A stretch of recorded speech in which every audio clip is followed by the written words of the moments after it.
Əsl HR necə olur? Bildiyimiz kimi HR funksiyası hər keçən gün daha əhəmiyyətli olur.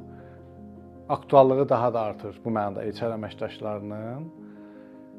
Bəs nə istənilir HR menecerdən? HR menecer ilk növbədə şirkətdə effektiv icranı təmin etməlidir. Yəni şirkətin strategiyasının, şirkətin hədəflərinin effektiv icrasını təmin etməlidir. Bu icra üçün təmin olunan əməkdaşları tapmalıdır, doğru insanlar, doğru iş mühiti, doğru korporativ mədəniyyət, doğru alətlər, yəni performans menecment və digər HR alətləri olmalıdır ki, şirkət hədəflərinə daha tez çatsın, daha keyfiyyətli şəkildə çatsın və daha sürətli şəkildə çatsın. Yəni iki əsas məsələni biz burada vurğulamalıyıq.